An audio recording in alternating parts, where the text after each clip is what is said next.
औज़ु बिल्लाहि मिनश्शैतानिर्रजीम बिस्मिल्लाहिर्रहमानिर्रहीम।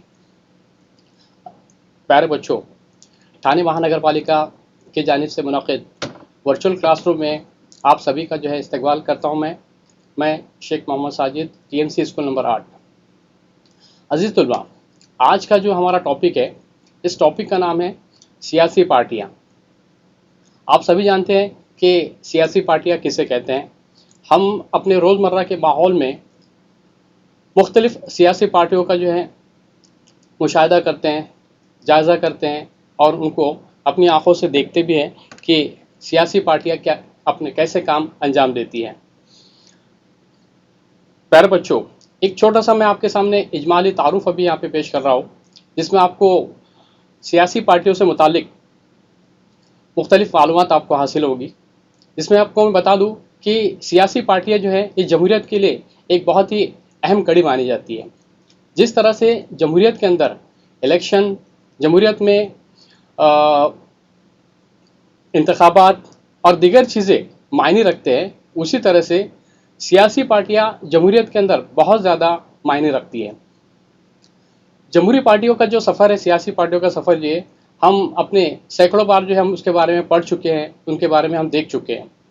इससे पहले की जमात में भी, नवी जमात में भी आपने देखा कि किस तरह से जो है सियासी पार्टियाँ अपना काम अंजाम देती हैं और जमहूरियत के उभरने के लिए, दस्तूरी खाका साजी की तश्कील करने के लिए, सियासत और हुकूमत बनाने का काम करने में सियासी पार्टियों के जो किरदार पर जो इज़हार ख़याल किया गया था, जो आपने देख चुके इससे पहले। इस साल जो 10वीं की दरसी किताब है, इस किताब में सियासी पार्टियों के इख्तियारात के बारे में आपको मालूमात दी गई है। साथ ही साथ जो है वफाक की तकसीमकारी कैसे की जाती है, उसके मुतालिक मालूमात आपको दी गई है।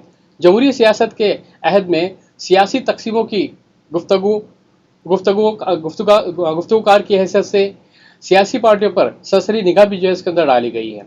दूसरी एक और चीज़ कि इस सबक में आपको बताया गया है कि मुल्क में सियासी जमातों के काम करने के अंदाज और उनकी साख्त पर भी एक निगाह डाली गई है कि कैसे वो काम अंजाम देती है।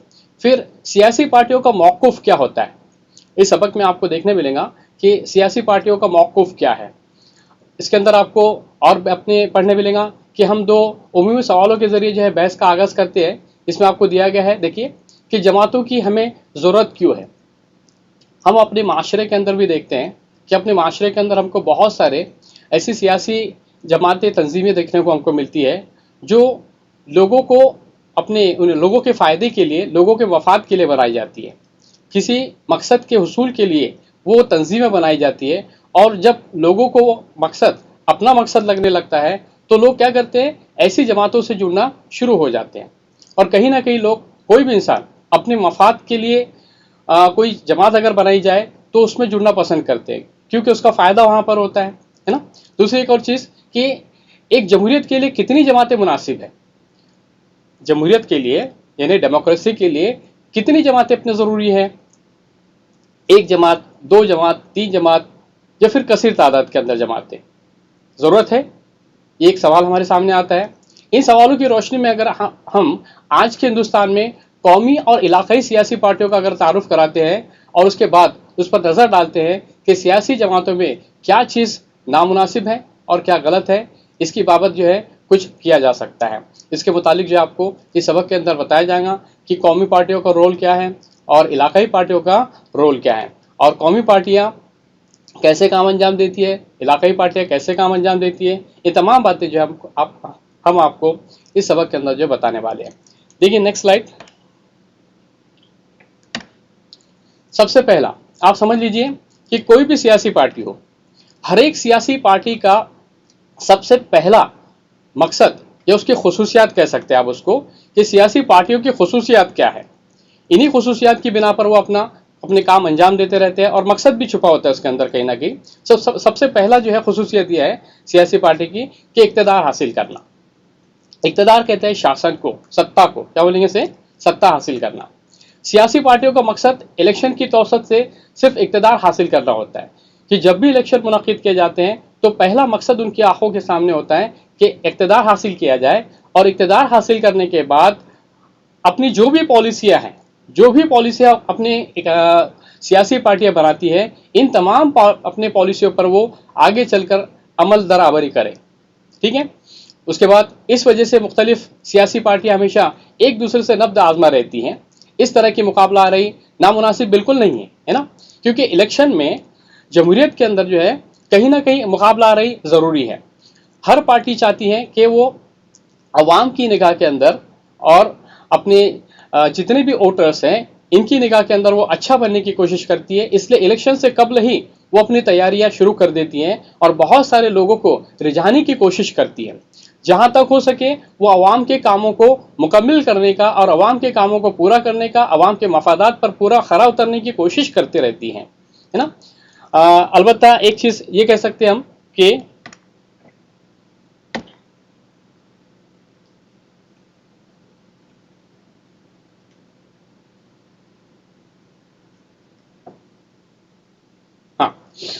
हाँ, सियासी पार्टियों का दूसरा मकसद यहां पर आपको बताया गया है, दूसरी खुसूसियत आपको यहां पर बताई गई है कि फलसफियाना बुनियाद।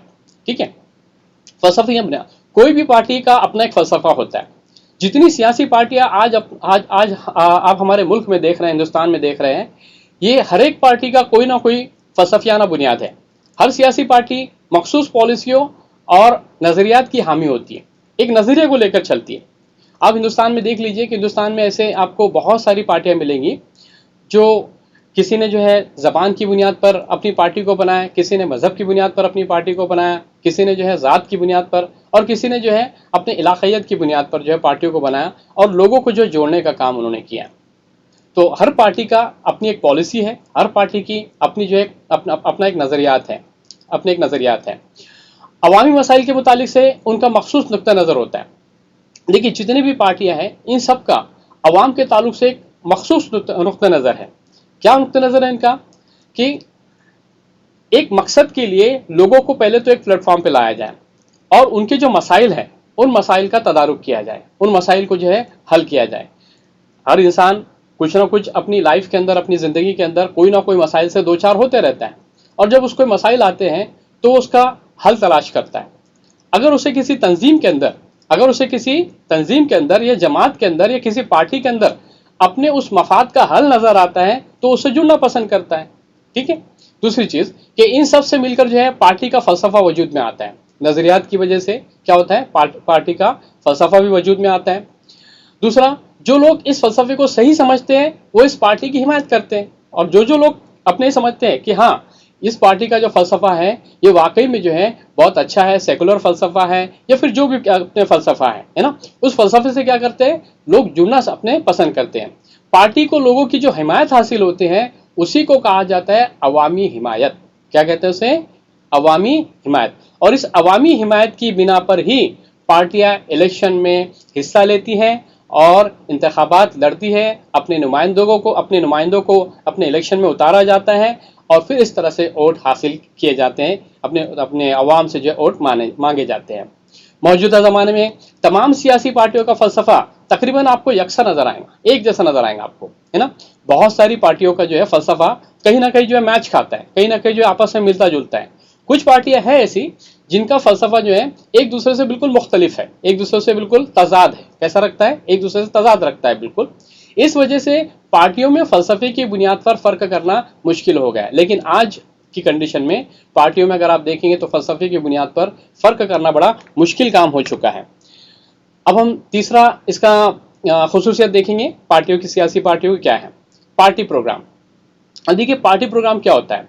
हर एक पार्टी, कोई भी पार्टी हो, सियासी पार्टी, अपने फलसफे को अमल में लाने के लिए सियासी पार्टियां उस पर जो मबनी एक प्रोग्राम तैयार करती हैं।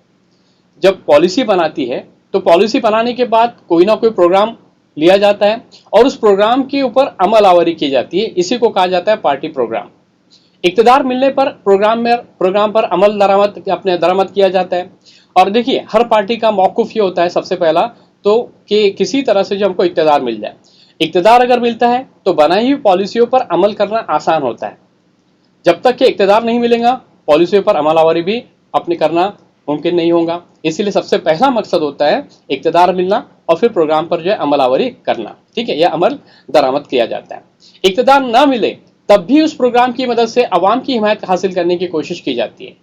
कुछ पार्टियां ऐसी हैं जो अपोजिशन में रहकर क्या करती है, अवाम के काम को अंजाम देती है। बहुत सारे अवाम बहुत सारी पब्लिक क्या करती है, अपनी जो हिमायती जो लोग होते हैं, अपनी पार्टियां, उस पार्टियों के पास में जाते हैं, उनके ऑफिस में जाते हैं, वहां पर अपने मुतालबात को रखते हैं, और उन मुतालबात को अगर बरसरे इक़्तिदार पार्टी अगर पूरा करने की कोशिश, बरसरे इक़्तिदार पार्टी अगर उसको पूरा नहीं कर रही है, तो ऐसे मौके पर जो है हस्ब इख्तलाफ पार्टी के जरिए जो है अपने कामों को अंजाम देने की कोशिश की जाती है। फिर आपने देखे उसकी सूरत में कि बहुत सारी रैलियां निकाली जाती हैं, बहुत सारे मोर्चे निकाले जाते हैं, और धरने दिए जाते हैं, आंदोलन किए जाते हैं। इस तरह से हुकूमत के सामने बैठकर अपने बहुत सारे मुतालबात को मनवाने की जो कोशिश की जाती है। अपने लेटेस्ट एग्जाम्पल आप लोग देख सकते हैं कि किसान जो है आंदोलन चल रहा है, जहां पर जो है किसान अपने मुतालबात को मनवाने के लिए जो है दिल्ली के अतराफ के इलाकों के अंदर जमे हुए हैं, है ना।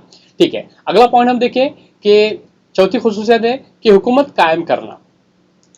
जमहूरियत में सियासी पार्टियों का चौथी खासियत, सियासी पार्टियां हुकूमत कायम करती है और मुल्क के इंतजामी उमूर अंजाम देती है ना। जो पार्टी इक्तदार में आती है, सबसे पहला काम ये होता है उसका कि इंतजामी उमूर को संभालना और अवाम के मुतालबात को पूरा करना, अवाम की ख्वाहिशात के ऐन मुताबिक काम अंजाम देना। क्या करना? अवाम की ख्वाहिशात के ऐन मुताबिक काम अंजाम देना। ये सियासी पार्टियों का जो है अपने पहला मकसद होता है। अगरचे अगरचे इंतजामी उमूर सही ढंग से अगर ना चले, तो फिर हस्ब इख्तलाफ के सामने और कहीं ना कहीं पार्लियामेंट में, विधानसभा में और दिगर जगहों पर जो है मीडिया के सामने, है ना, इन तमाम सियासी पार्टियों को, तमाम ही जो एक बरसरे इक़्तिदार पार्टी है, इसको जवाबदेह होना पड़ता है। हुकूमत के जो भी कामकाज है, इन तमाम कामों को सही ढंग से अगर नहीं किया गया, तो मीडिया उससे सवाल कर सकती है, हस्ब इख्तलाफ उससे सवाल कर सकते हैं, और यहां तक कि अवाम इससे जो सवाल कर सकती है हुकूमत से। ठीक है, अगला पॉइंट, ये काम दरअसल इलेक्शन में अक्सरियत हासिल करने वाली पार्टी का होता है, इंतजामी उमूर को संभालने का काम। जितने भी हमारे गवर्नमेंट के जितने भी इंतजामी उमूर है, चाहे फिर वो तालीम का शोबा हो, चाहे फिर वो सेहत का शोबा हो, चाहे फिर वो अपने ज़राअत का शोबा हो, चाहे फिर वो टेक्नोलॉजी का शोबा हो, या दिगर कोई भी शोबे हो, इन तमाम शोबों पर जो है अक्सरियत हासिल करने वाली पार्टी जो है काबिज होती है, और उनको चलाने का काम भी कौन करता है? यही अपने क्या कहिए मुझसे, इक़्तिदार पे आई हुई पार्टी जो है वो काम अंजाम देती है। जो पार्टियां अक्सरियत हासिल करने में नाकाम रहती है, वो हस्ब इख्तलाफ या अपोजिशन पार्टी के तौर पर काम करती है। आज आप देख रहे हैं कि सन 2014 से लेकर सन 2014 में बीजेपी इक़्तिदार पर आई, फिर जो है हमारे यहाँ पर 2019 के इलेक्शन हुए पार्लियामेंट के, फिर जो है बीजेपी इक़्तिदार पर आई, और बाकी जितनी भी पार्टियां हैं वो हस्ब इख्तलाफ, एज ए हस्ब इख्तलाफ पार्टी या अपोजिशन पार्टी का क्या कर रहे हैं? अपने रोल अंजाम दे रही है, उसका काम कर रहे हैं। तमाम की तमाम जो है पार्टियों ने अब मुत्तहदा अपने एक अलायंस तैयार किया है, मुत्तहदा महाज अपना तैयार किया है, और जो बरसरे इक़्तिदार पार्टी की एक एक कार्रवाई पर, एक एक बातों पर जो है निगाह रखे हुए हैं, और उनकी खामियों को जो है अवाम के सामने उजागर करती है। ये बरसरे इक़्तिदार, ये हस्ब इख्तलाफ पार्टी का सबसे अहम रोल होता है कि वो बरसरे इक़्तिदार पार्टी की खामियों को उजागर करे और उनकी गलत फैसलों को अवाम के सामने लेकर जाए, ताकि अवाम जो है उनकी गलतियों से वाकिफ हो, ठीक है। नेक्स्ट पॉइंट अभी देखिए हम। हाँ, अगला पॉइंट है कि हुकूमत और अवाम के दरमियान में कड़ी। देखिए, सियासी पार्टियों का सबसे बड़ा रोल जिसको हम कह सकते हैं जमहूरियत में, वो ये है कि अवाम के दरमियान में राब्ते की कड़ी की हैसियत से क्या है? काम करती है। अगर सियासी पार्टियां मेंबर साजी का काम नहीं करेंगी, अगर सियासी पार्टियां अवाम से रब्त नहीं करेंगी, तो फिर उस पार्टी की अवाम के सामने जो है कोई वक़्त नहीं रहेंगी। इसलिए सियासी पार्टियों का सबसे अहम अपने मकसद ये होता है कि वो अवाम के साथ में जो है अपने राब्ते का काम करें। जितना सियासी पार्टियों का राब्ता अवाम से ज़्यादा होगा, उतना ज़्यादा उस पार्टी की मकबूलियत भी अवाम के अंदर होंगी। सियासी पार्टियां अवामी मुतालबात और शिकायत को हुकूमत तक पहुँचाने का काम करती हैं, और सियासी पार्टियों का सबसे बड़ा काम यह है कि अवामी मुतालबात को पूरा करना और उनकी शिकायत को क्या करना? हुकूमत तक पहुँचाना। यानी जो पार्टी बरसरे इक़्तिदार है, उस पार्टी तक क्या करना? अवाम के मुतालबात को और शिकायत को लेकर जाना, ताकि बरसरे इक़्तिदार पार्टी अवाम के इन मुतालबात का और शिकायत का इजाला कर सके। ठीक है, आगे।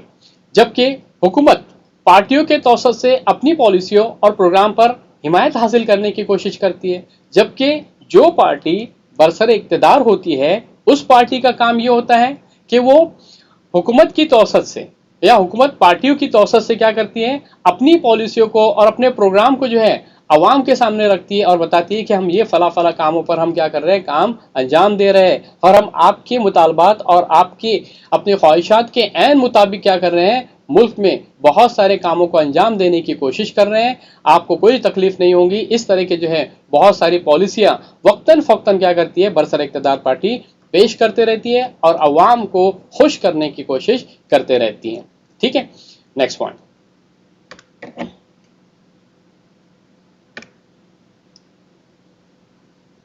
हाँ, अब हम देखेंगे बेटा यहां पर कि भारत में पार्टी निज़ाम की बदलती सूरत क्या है।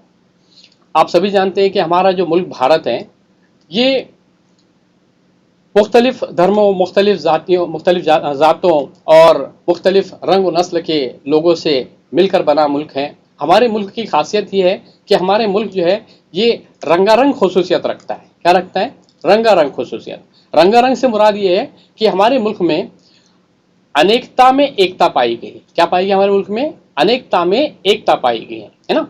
आज़ादी के बाद के ज़माने में कांग्रेस एक ताकतवर पार्टी थी। हम सभी जानते हैं कि हिंदुस्तान की आज़ादी की जो लड़ाई थी, इस लड़ाई में जब कांग्रेस पार्टी बनी तो लोगों ने, बहुत सारे लोगों ने जो है इस पार्टी को जो है अपने इस पार्टी में शरीक होते चले गए ताकि अंग्रेज़ों को हिंदुस्तान की ताकत अपने नज़र आए और हिंदुस्तानी पार्टी की जो है ताकत उनको नज़र आए। इस वजह से लोगों ने क्या किया कि कांग्रेस पार्टी के साथ मिलकर जो है अपने जुड़ते चले गए और अवामी हिमायत जो है कांग्रेस पार्टी को जो है पूरे मुल्क में हासिल हुई, पूरे मुल्क में हासिल हुई। चंद मकामात को अगर छोड़कर मरकज और रियासती सतह पर इस पार्टी को अक्सरियत हासिल थी। अगर कुछ थोड़े बहुत मकामात छोड़ दिए जाए जहां पर जो गिनी चुनी जो पार्टियां नई नई बनी थी, जैसे संघ पार्टी, जनता पार्टी उस दौर में, तो उन पार्टियों को अगर छोड़ दिया जाए या उन इलाकों को अगर छोड़ दिया जाए तो बाकी तमाम पूरे मुल्क में कांग्रेस की अक्सरियत थी। वहां पर क्या थी? कांग्रेस की अक्सरियत थी।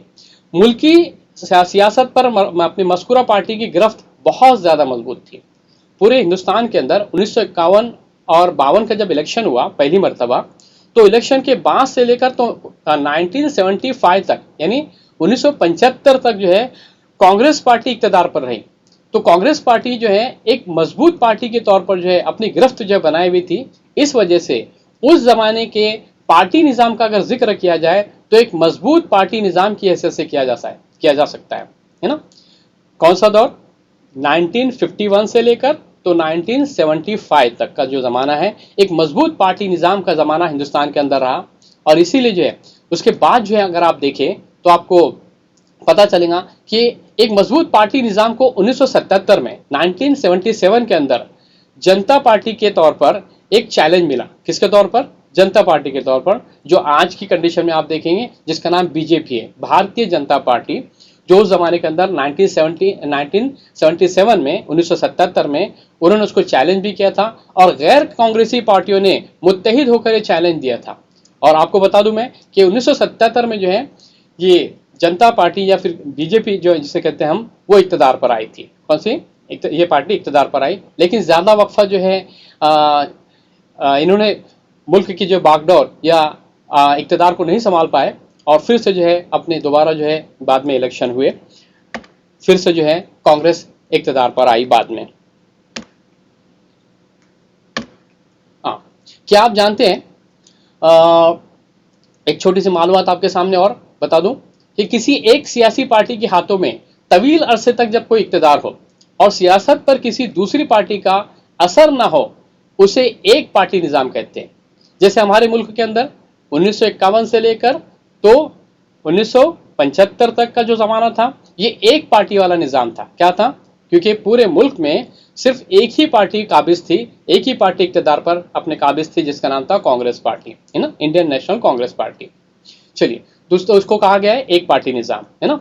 दूसरा, हाँ, इसकी एक और मिसाल आपको दे दूंगा फिलहाल अभी कि 1914 से माफ कीजिए 2014 से लेकर तो 2019 और अभी 2019 से अभी जो सरकार अपनी चल रही है, यहां पर भी हम ये कह सकते हैं हिंदुस्तान में फिलहाल एक पार्टी निज़ाम कायम है अभी। क्यों? क्योंकि हिंदुस्तान के अंदर ये पार्टी अपनी अक्सरियत के साथ में चुनकर आई है।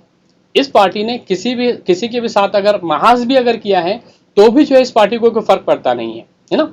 चलिए अगला पॉइंट आपका, सियासत में दो सियासी पार्टियों का असर हो और वो उलट पुलट करके उन्हीं दो पार्टियों के हाथों में अगर इक्तिदार रहता है तो उस तर्ज हुकूमत को दो पार्टी निज़ाम कहते हैं। इसकी मिसाल मैं आपके सामने रखूंगा कि 1989 के ज़माने के बाद, 1989 यानी 1989 के बाद हिंदुस्तान में कभी भी जो है एक पार्टी निज़ाम नहीं रहा। बहुत सारी पार्टियों ने इत्तेहाद करके, बहुत सारी पार्टी ने मुत्तहिद होकर एक महाज बनाया और मुत्तहदा महाज की हुकूमतें जो है 1990 या 1989 के ज़माने से लेकर जो है तकरीबन 2013 तक ये मुत्तहदा महाज वाली हुकूमतें जो है मरकज़ में कायम रही है। और मरकज़ क्या, बहुत सारी रियासतों में भी कायम रही। अगर हम महाराष्ट्र की मिसाल ले लें तो महाराष्ट्र के अंदर भी आपको मैं बता दूं कि बीजेपी और शिवसेना ने तकरीबन जो है 25 या 30 वर्षों तक जो है मुत्तहदा महाज के तौर पर उलट पलट करके जो क्या की उन्होंने हुकूमत की। इसीलिए ऐसी पार्टी को और ऐसे इक़्तिदार को कहा जाता है दो पार्टी वाला निज़ाम। कभी बीजेपी का अपने मुख्यमंत्री होता था तो शिवसेना का जो है उप मुख्यमंत्री होता था, कभी जो है शिवसेना के जो है वहाँ पर मुख्यमंत्री होते थे तो बीजेपी के उप मुख्यमंत्री होते थे। तो इस तरह से इन दोनों पार्टियों ने महाराष्ट्र में मिलकर दो पार्टी वाले निज़ाम को एक तवील अरसे तक चलाया। लेकिन अभी जो हमारा इलेक्शन हुआ था 2019 के इलेक्शन में, तो यहाँ पर बीजेपी और शिवसेना का जो अलायंस था वो टूट गया, उनका जो महाज जो है टूट गया।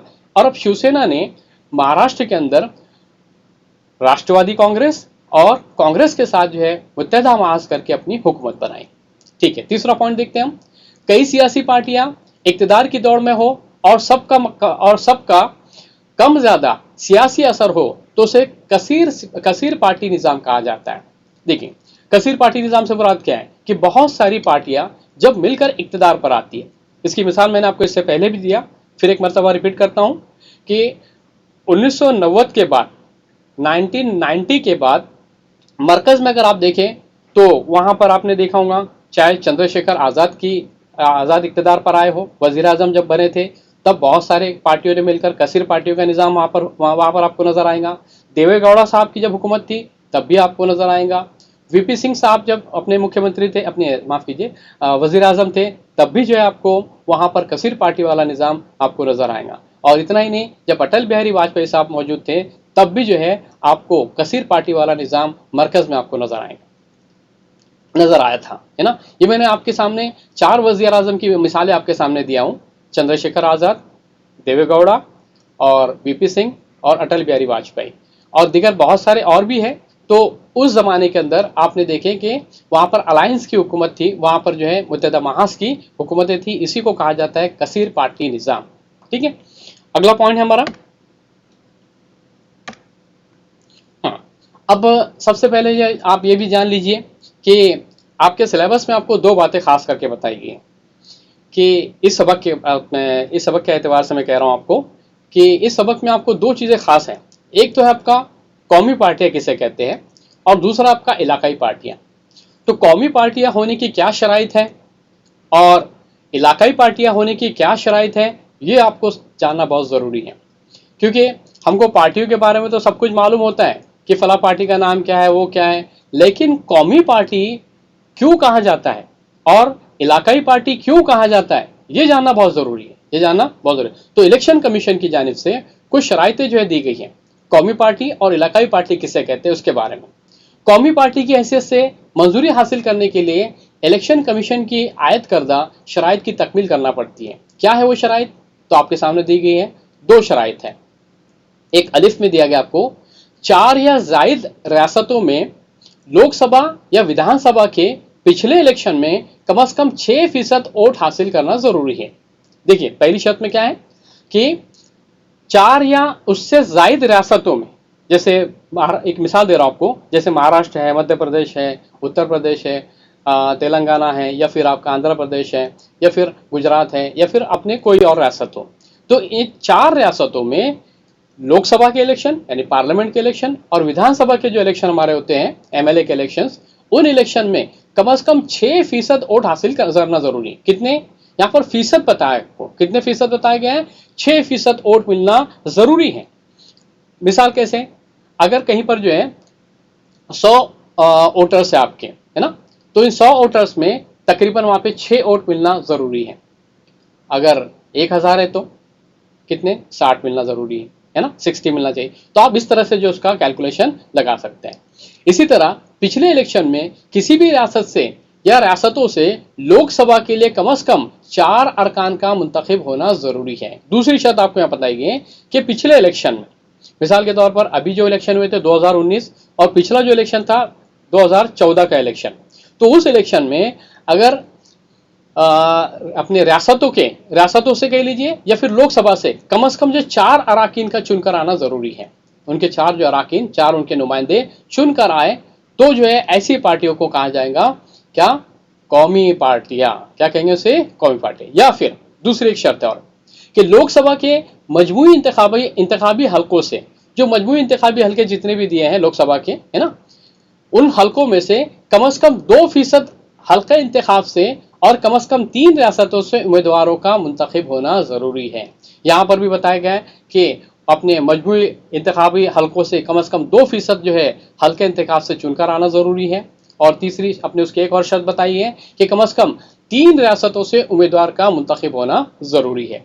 इसीलिए आपने देखा कि आपके यहाँ पर जो इस सबक में आपको मालूमात दी गई है, यहाँ पर 7 कौमी पार्टियों का जिक्र किया गया है। कितना, तकरीबन 7 कौमी पार्टियों का इसके अंदर जिक्र किया गया है ना, जो हम उसके बारे में पढ़ेंगे।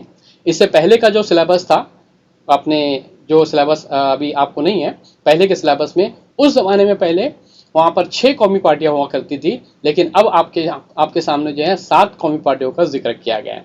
नेक्स्ट पॉइंट, हाँ, अब हम देखेंगे इलाकाई या रियासती सतह की पार्टी की हैसियत से मंजूरी के लिए इलेक्शन कमीशन ने दर्ज शराइत का तयन किया है। क्या है शराइत, है ना। अब ये है आपका इलाकाई पार्टी, जो पार्टी आपकी रियासत तक महदूद हो, है ना, जो पार्टी आपकी रियासत तक महदूद हो, ऐसी पार्टी को, या जो पार्टी आपके इलाके तक महदूद हो, इस पार्टी को कहा जाता है इलाकाई पार्टी, जो रियासती सतह पर आमतौर पर होती है ना, दिगर इलाकों में उसका कोई जोर नहीं होता है। तो उसके लिए इलेक्शन कमीशन ने क्या शराइत मुतयन किए हैं, तयन किए हैं, वो देखिए। पहली शर्त अलिफ के अंदर, लोकसभा या विधानसभा के पिछले इलेक्शन में कम 6% वोट हासिल करना और विधानसभा के कम 2 अरकान का मुंतखब होना जरूरी है। आप देखिए, गौर कीजिए, पहले जब आपने पढ़े कौमी पार्टियों के मुतालिक, तो उसमें भी ये शर्त आपको नजर आई थी कि 6% वोट का मिलना जरूरी है ना, 6% वोट का क्या है, हासिल होना जरूरी है। और दूसरी शर्त में आपको यहाँ पर यह भी बताया गया है कि कम 2 अरकान का जो मुंतखब होना जरूरी है ना। कोई भी आपके पार्टी के, किसी भी पार्टी के 2 अरकान अगर वहां पर मुंतखब होते हैं तो उस वक्त जो है आपको इसके बारे में कहा गया है। दूसरी शर्त देखिए यहाँ पर, या विधानसभा के अरकान की कुल तादाद का कम 3 नशिस्तों या कम 3 नशिस्तें हासिल करना जरूरी है। कितनी, विधानसभा के कुल अरकान की जो तादाद है, जैसे हमारे यहाँ पे महाराष्ट्र के अंदर जो है 288 है, कितनी है, 288 है, तो इन 288 के अंदर जो है कम 3% नशिस्तें हासिल होना, कितने, 3% जो है नशिस्तें यहाँ पर जो है हासिल होना जरूरी है। हम तो उसका परसेंटेज आप निकाल सकते हैं बाद में। देखिए अगला पॉइंट है,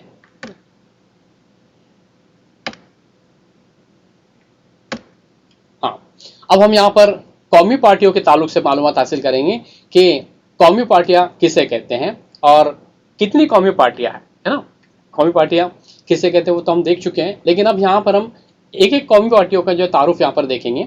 सबसे पहले हम यहाँ पर देखेंगे कि इंडियन नेशनल कांग्रेस, इसमें आपको हवाला भी दिया गया इलेक्शन कमीशन ऑफ इंडिया, जो आपकी किताब के अंदर मौजूद है, उसका नोटिफिकेशन दिया गया है और डेट भी दी गई आपको कि 13 दिसंबर 2016 के मुताबिक जो है इंडियन नेशनल कांग्रेस का जो क्याम 1885 में अमल में आया। कब आया था, 1885, आज़ादी से पहले का ज़माना है ना। क्याम के वक्त में शमूलियती नोयत की पार्टी थी।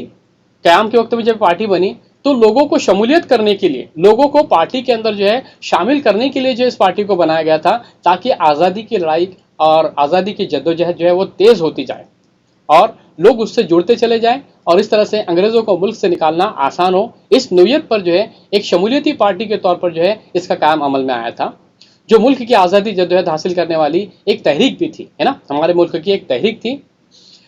इस वजह से इसमें मुख्तलिफ तर्ज फिक्र के लोग के ग्रोह इकट्ठा हो गए थे। इसलिए इसके अंदर किसी ने ये नहीं देखा कि पार्टी जो है अपने इसका मौक़िफ़ क्या है, क्या नहीं है, बल्कि हर समाज के, हर मजहब के, हर जात के और हर फिरके के लोग जो है कांग्रेस पार्टी से क्या हो गए, जुड़ते चले गए। आज़ादी के बाद जो है कांग्रेस सबसे ज़्यादा जो है बाअसर पार्टी के तौर पर उभरी। शुरू से जो है इस पार्टी की पॉलिसी गैर मजहबी, इस पार्टी की पॉलिसी जो है मजहबी गैर जानिबदारी, यानी किसी भी मजहब की उन्होंने जानिबदारी इख्तियार नहीं की, बल्कि गैर जानिबदार रहे। क्या रहे? गैर जानिबदार। हम जहद तरक्की के लिए ये अपने कोशिश करते हैं। ये पार्टी के मौक़िफ़ है, ये सब पार्टी के क्या है? मौक़िफ़ है।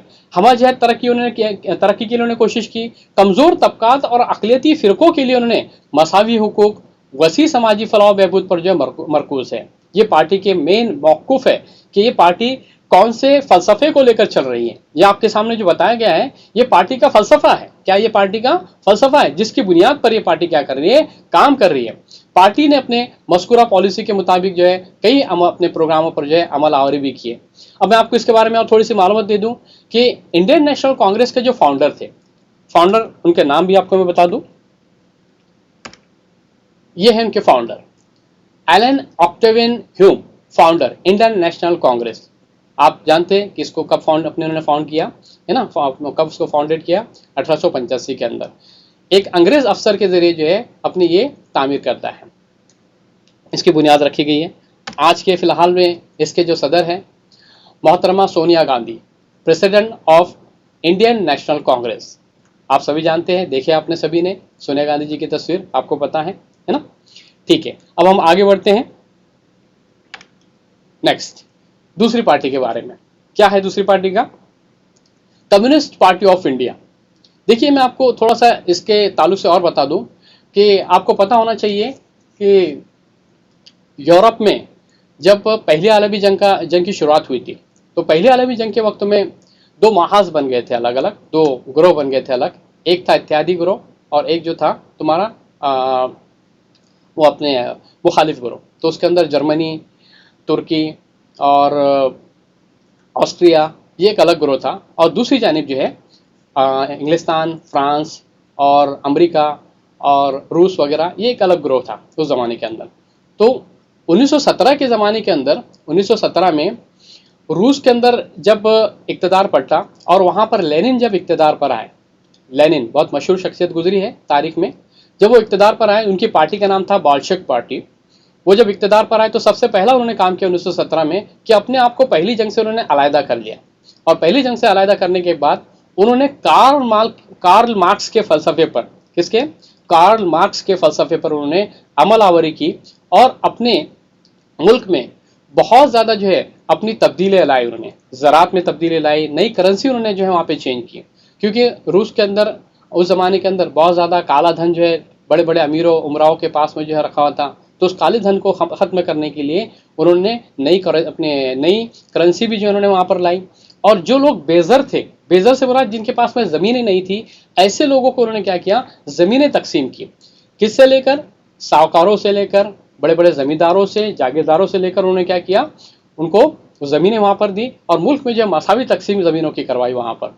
तो उस पार्टी के लेनिन जो थे वो कम्युनिस्ट नज़रिए के हामी थे। क्या के थे? जो फ़लसफ़ा कार्ल मार्क्स ने पेश किया था, उस फ़लसफ़े पर उन्होंने अपने मुल्क के अंदर इनकलाब बर्पा किया। वही मैं बात आपको बताने जा रहा था कि लेनिन का जो फ़लसफ़ा था, उसी फ़लसफ़े को बाद में हिंदुस्तान के कुछ लोगों ने अपनाया, क्योंकि कम्युनिस्ट पार्टी का नज़रिया ये था कि जो मुतवस्सित तबका है, जो मिडिल क्लास तबका है, ये मुल्क में इनकलाब बर्पा करता है, मुल्क में बहुत सारी जो है मेहनत करने का काम भी ये करता है, तो हुकूमत भी और इक़्तिदार भी इनके हाथों में होना चाहिए। इस तरह की सोच रखने वाला जो है ये पार्टी थी। मार्क्सी फ़लसफ़े पर मबनी इस पार्टी का क़याम 1925 में अमल में आया, है ना? हिंदुस्तान के अंदर जो है 1925 में अमल में आया। ये मुल्क की एक कदीम पार्टी है जो आज़ादी से पहले के ज़माने के अंदर कायम की गई है। आपको एक और चीज़ बता दूं मैं कि दुनिया के अंदर जो है जब सर्द जंग शुरू थी, तो सर्द जंग के ज़माने के अंदर दो नज़रिए के अपने ग्रोह बन चुके थे, दो नज़रियात के ग्रोह। एक नज़रिया वो था जो अमेरिका का हामी था, सरमायादाराना नज़रिया, और दूसरा जो नज़रिया था रूस का हामी था, जो था वहाँ पर कम्युनिस्ट नज़रिया, जो किसानों का, मजदूरों का और जो पिछड़े तबके के जो लोग हैं इनका हामी था, है ना? तो इस तरह से जो है ये पार्टी भी जो बनी है, ये कहीं ना कहीं जो है कम्युनिस्ट नजरिए के अपने बुनियाद पर जो हिंदुस्तान के अंदर बनने वाली पार्टी है। ये मुल्क की कदीम पार्टी, ये पार्टी मेहनत कशों, मजदूरों और कारीगरों के मफादात के हुसूल के लिए काम करती है। जब से पार्टी बनी है हमेशा से मजदूरों के और किसानों के, कारीगरों के मफादात के लिए इस पार्टी ने काम किया है। ये पार्टी सरमायादारी की मुखालिफ है। किसकी मुखालिफ है? ये सरमायादारी की मुखालिफ है। 1960 की दहाई में चीन और सोवियत यूनियन, इन दो इज्तिमाली सोशलिस्ट मुल्कों में से किसी एक की क़यादत कबूल की जाए, इस मसले पर पार्टी के लीडरों में फिक्र इख्तलाफ पैदा हुआ। क्या हुआ? यहाँ पर फिक्र इख्तलाफ पैदा हुआ। चलिए, तो मैं आपको बता रहा था कि 1960 की दहाई में जब चीन और सोवियत यूनियन और इन दो इज्तिमाली सोशलिस्ट मुल्कों में से किसकी क़यादत की जाए, इस मसले पर पार्टी के लीडरों में एक फिक्र इख्तलाफ पैदा हुआ। क्या हुआ? एक फिक्र इख्तलाफ पैदा हुआ, जो सोच की बिना पर जिसको इख्तलाफ को कहा जाता है, फिक्र इख्तलाफ। और कम्युनिस्ट पार्टी ऑफ इंडिया में क्या हुई? फूट पड़ गई। उस जमाने के अंदर जो है फूट पड़ी और एक नई पार्टी जिसका नाम था कम्युनिस्ट पार्टी ऑफ इंडिया मार्क्सवादी का क्याम 1964 में अमल में आया। मैं आपको इस पार्टी के फाउंडर्स के बारे में बता दूं आपको। ये है मानवेंद्र नाथ रॉय, जिन्होंने कम्युनिस्ट पार्टी ऑफ इंडिया की जो है क्या किया था, उन्होंने उसकी बुनियाद रखी थी। इनकी तस्वीर आप लोग देख लीजिए कैसी है। उसके बाद इस पार्टी के हाँ,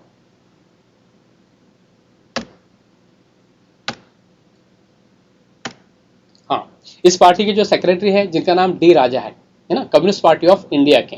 हम बात फिलहाल अभी यहाँ पर कर रहे हैं कम्युनिस्ट पार्टी के बारे में बात कर रहे हैं, ठीक है। कम्युनिस्ट पार्टी के जो सेक्रेटरी है डी राजा, जो फिल वक्त में जो है सेक्रेटरी है। नेक्स्ट, अब हम देखेंगे दूसरी पार्टी जिसका नाम है भारतीय जनता पार्टी, जो पार्टी फिल वक्त में जो है मरकज में इक़्तिदार पर है ना, बीजेपी। भारतीय जनता पार्टी कौमी सतह की एक अहम पार्टी मानी जाती है ना, ये भी एक कौमी पार्टी है।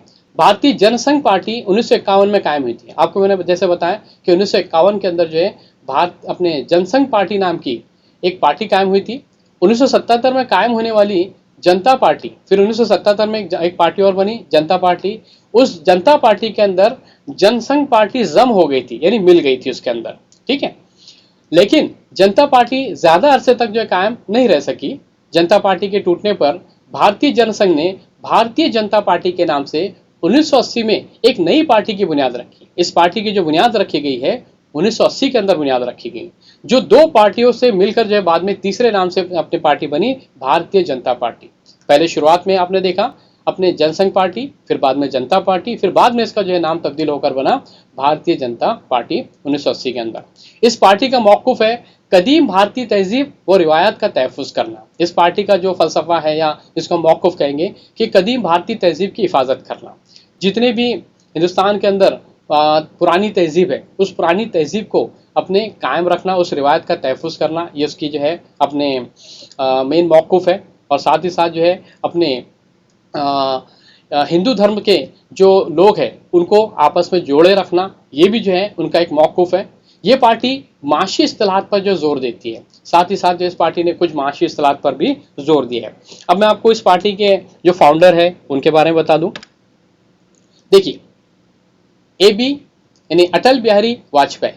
अटल बिहारी वाजपेयी जो है हमारे मुल्क के वज़ीर आज़म भी रह चुके हैं और इन्होंने ही भारतीय जनता पार्टी की जो है ये अपनी बुनियाद रखी है। साथ ही साथ उनके जोड़ में उनके साथ जो है मिलकर LK आडवाणी, लाल कृष्ण आडवाणी जी, ये भी जो है इन्होंने भी भारतीय जनता पार्टी के अपने फाउंडर के तौर पर जो है उन्होंने काम किया है।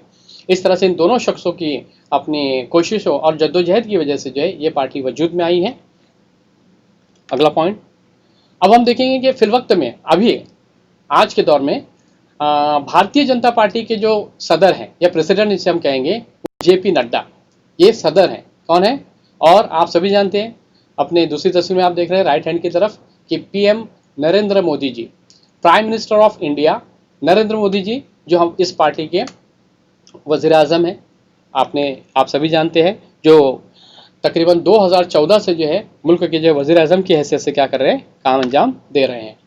अगला पॉइंट हमारा, अब हम देखेंगे communist Party of India, M मार्क्सवादी। जो मैंने आपको इससे पहले कहा कि कम्युनिस्ट पार्टी ऑफ इंडिया से स्प्लिट होकर, अलग होकर जो पार्टी वजूद में आई है ना, उसी पार्टी का नाम है Communist Party of India, M मार्क्सवादी।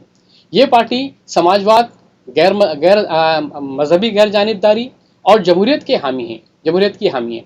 ये पार्टी साम्राज्यवाद की मुखालिफ है ना। देखो इसमें आपको क्लियर बताया गया कि एक समाजवाद को लेकर चलने वाली, मजहबी गैर जानिबदारी अपने इस पार्टी की खसूसियत है, जमहूरियत की हामी भी है और साथ ही साथ साम्राज्यवाद की मुखालिफ भी है। साम्राज्यवाद कहते हैं, एम्पेरियलिज्म को कहते हैं कि किसी इलाके पर किसी का कब्जा हो जाना, जबरन कब्जा जमाना। किसी इलाके पर जो है कोई मुल्क अगर कोई जबरन कब्जा जमाता है तो उसको हम कहते हैं साम्राज्य। जैसे अंग्रेजों ने एशिया में आकर हिंदुस्तान पर जो है अपना साम्राज्य कायम किया, चीन पे अपना साम्राज्य कायम किया, जापान पे अपना साम्राज्य कायम किया, मलेशिया पर अपना साम्राज्य कायम किया, है ना। तो मुख्तलिफ इलाकों पर, अफ्रीका पर अपना साम्राज्य कायम किया था। तो इसी को कहा जाता है साम्राज्यवाद। तो साम्राज्यवाद के मुखालिफ है पार्टी। कारीगरों, किसानों और ज़रूरी मजदूरों के मफादात का तहफ़्फ़ुज़ करना इस पार्टी की पॉलिसी है। ये पार्टी की सबसे अहम पॉलिसी है कि मुतवस्सित तबका जो है, मुतवस्सित तबके से रिलेटेड जितने भी लोग हैं, चाहे कारीगर हो, किसान हो, मजदूर हो, टीचर हो, डॉक्टर हो, हर एक की क्या करना, यहाँ पर उनके अपने मफादात के तहफ़्फ़ुज़ करना इस पार्टी का मौक़िफ़ है। अगला पॉइंट, अच्छा, इस पार्टी के ताल्लुक से आपको मैं चंद इसके फाउंडर के बारे में बता दूं।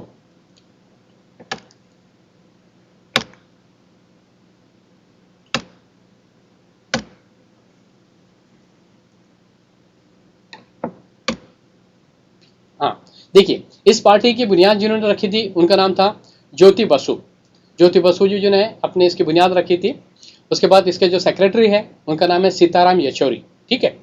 तो इस तरह से जो है Communist Party of India M मार्क्सवादी ने अपना अपना काम जो है अभी भी वो दिगर इलाकों के अंदर, भारत की मुख्तलिफ रियासतों के अंदर जो है वो पार्टी क्या करे, इक़्तिदार अपना काम अंजाम दे रही है। और आपको मैं ख़ास बात बता दूं कि बंगाल जैसे इलाके के अंदर ये पार्टी तकरीबन जो है 25 से 30 साल तक जो है इक़्तिदार पर काबिज रही।